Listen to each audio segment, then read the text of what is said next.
Why is it that someone who spends 15 grueling years meditating in absolute silence can completely miss the point of enlightenment? Right. But then a bus driver, stuck in traffic in the pouring rain, suddenly figures out the secret of the universe. I know, it sounds like a joke. Like a punchline, really. But it is actually the central paradox of human psychology. Yeah.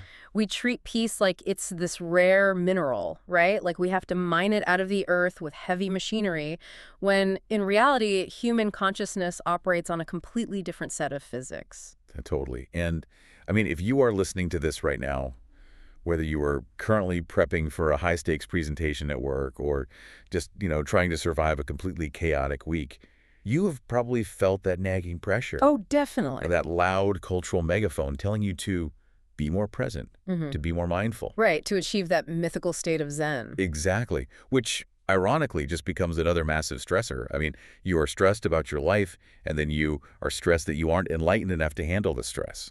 Yeah, it's a vicious cycle. You end up treating spiritual or mental well-being as just another relentless item on your to-do list, Yeah. which fundamentally defeats the entire purpose. Well, we are getting into the deep mechanics of that really frustrating dynamic today. We are doing a deep dive into a truly brilliant text called Already Home: Stories from the Ordinary by Max and Claude. It's such a fascinating read. It really is.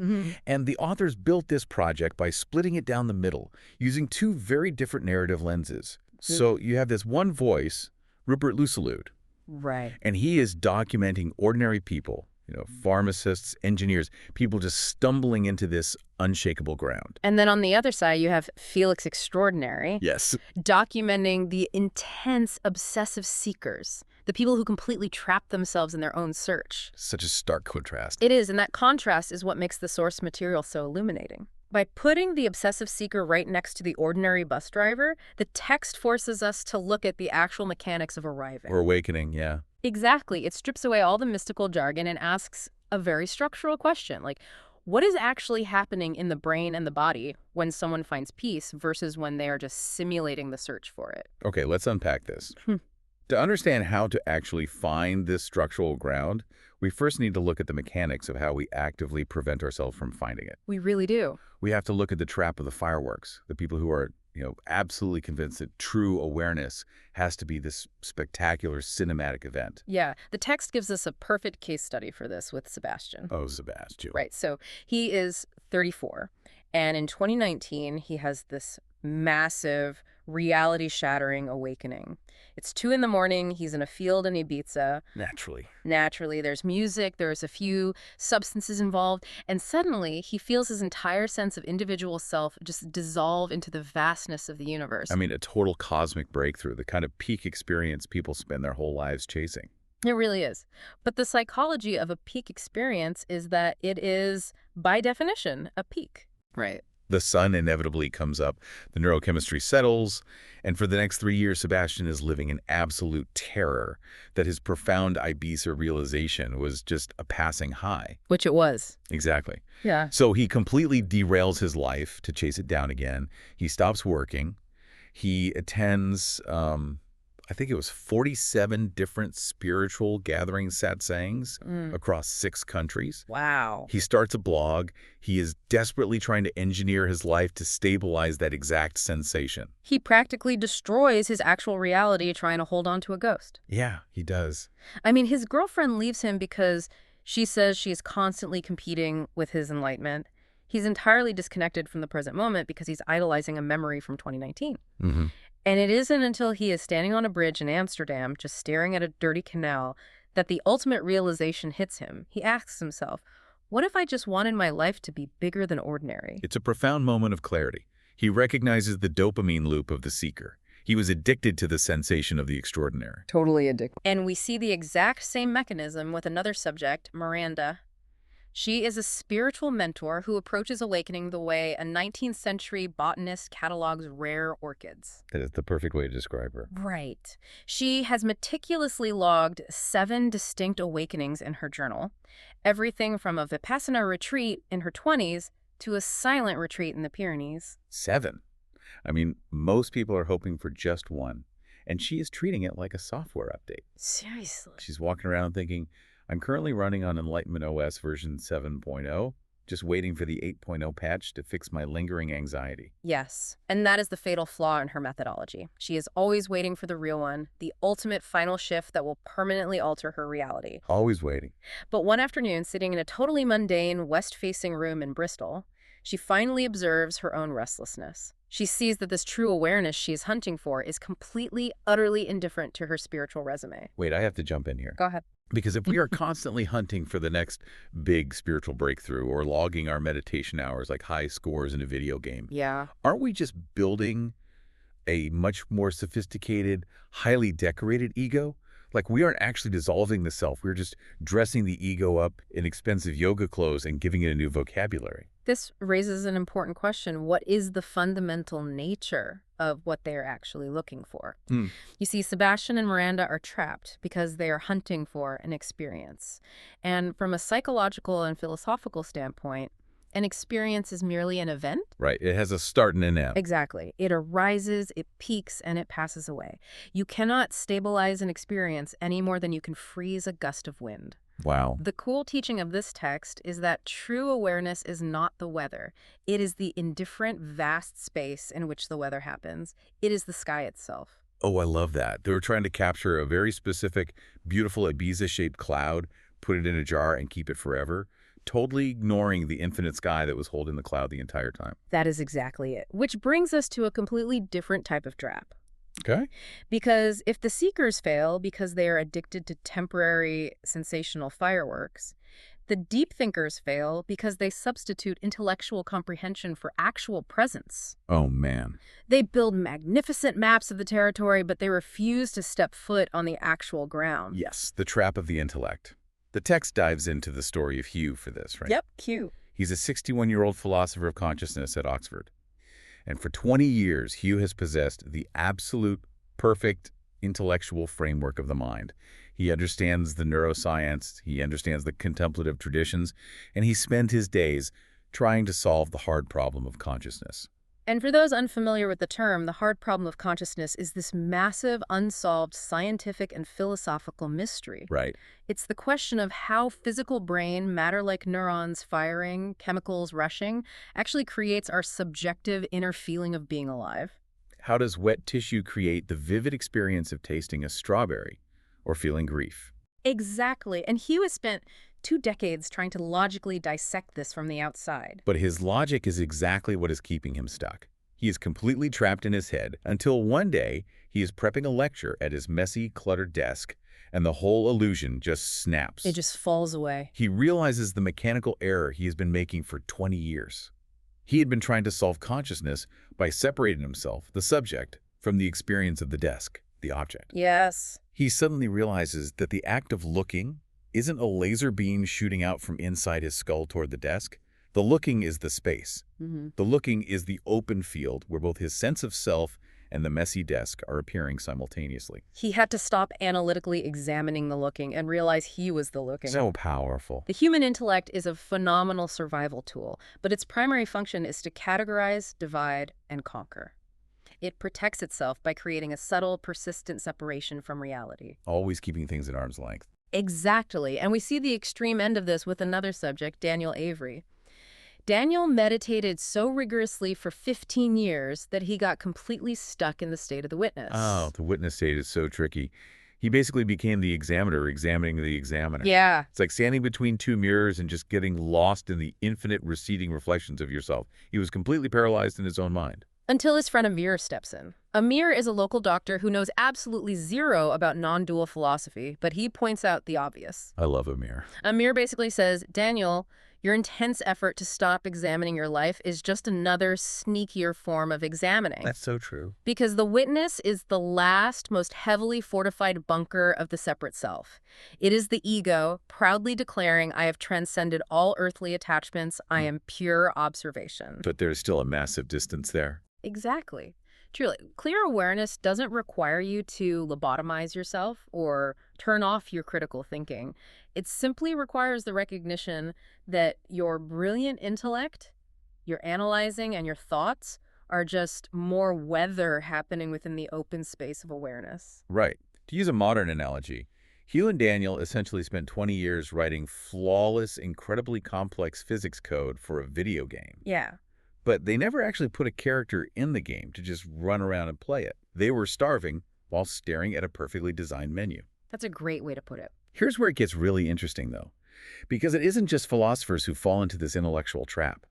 It is creatives, Oh, absolutely. people whose entire identity is wrapped up in their emotional turbulence. Look at Cormac. Cormac provides one of the most compelling psychological studies in the entire text. He is this angry, fiery Irish writer living in London, fiercely devoted to the bleak works of Samuel Beckett. And Cormac is terrified of this whole concept of peace or the ground of awareness. He actively hates it. He really does. He attends a weekend seminar and gets into a literal shouting match with the facilitator, a woman named Orla.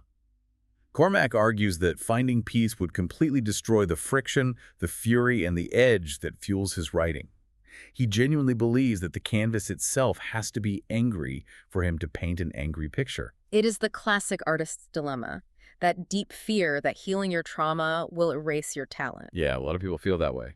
But Orla dismantles this with surgical precision. She asks Cormac to look closely at his idol. She asks, does Beckett seem at peace to you? Obviously not. Right. Yeah. Does his work come from a place of neat, tidy resolution? No. But Orla points out the crucial mechanism. Beckett was not lost in the dustbin of despair. Wow. If he were totally consumed by the friction, he wouldn't have been able to write a single word. Beckett wrote from a place of absolute, unflinching, clear awareness of the despair. Wow. So the edge doesn't go away. The fury doesn't magically turn into sunshine and rainbows. Not at all. You just realize that the creative work comes from the clear space that is holding the friction, rather than being blindly consumed by it. Which perfectly bridges us into the second half of the source material. Let's do it. Because if the seekers fail because they want spectacular fireworks, and the intellectuals fail because they overcomplicate the map, what are the actual mechanics of success? Right. What does it look like in reality? What does it look like when a person just naturally uses this awareness in high-stakes, high-friction situations? Let's get into the ordinary people. Okay. The ones dealing with the heavy, messy stuff of life. Take Yusuf.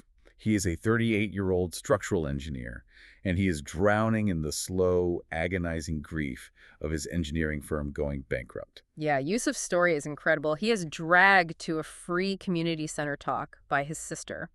And the speaker there challenges the audience to close their eyes and try to find the actual edge or boundary of their awareness. And Yusuf, being an engineer, approaches this very literally. He searches his mind for the perimeter, and he can't find one. Because the not finding is the entire point. Exactly. When he realizes awareness has no edges, his engineering brain provides the most brilliant metaphor of the entire book. He realizes awareness functions exactly like a load-bearing arch. Let's break down the physics of that because it explains the psychology perfectly. A structural arch does not aggressively push back against the weight of the stone bridge above it. Right, it doesn't fight it. It does not exert effort. It is completely indifferent to the weight, and yet, by its very design, it is entirely sufficient to hold that massive pressure indefinitely without cracking. And Yusuf realizes that this clear awareness doesn't fix his career. It doesn't resurrect his bankrupt firm or magically erase his grief, but it provides a structural, unshakable ground that can hold the crushing weight of his failure. It's the exact same mechanism for Sadia. She's a pharmacist whose entire life is frozen in terrifying limbo. She is waiting an agonizing 8 months for an immigration tribunal decision that will literally determine her future. And she discovers this same ground during a quiet drop-in session. She has the profound realization that this silent space, this awareness, existed prior to her immigration status. Prior to the anxiety. Yes. It was there before the tribunal was ever scheduled, and it has the structural integrity to hold her, regardless of whether the letter says she gets to stay or she gets deported. And when the approval letter finally arrives, her emotional relief is immense. But the ground underneath the relief hasn't changed an inch. It is always there, like gravity. You don't achieve gravity by meditating really hard. Gravity doesn't care if you just got a promotion or if you just wrecked your car. It simply holds you. But wait, hold on. Let me step into the shoes of a skeptical listener for a second. Sure. If I am just accepting everything as this indifferent ground, isn't that a massive recipe for total complacency? Like, how does this not just turn you into a detached zombie who ignores their crumbling marriage or terrible job because, the arch can hold the weight? Doesn't this just encourage people to emotionally check out? If we connect this to the bigger picture, the authors anticipated that exact critique. They address the danger of spiritual bypassing through the story of Freya and Thomas. Oh, right. They are a couple. Freya is a sculptor, Thomas is a therapist. They both independently discovered this profound sense of spacious awareness.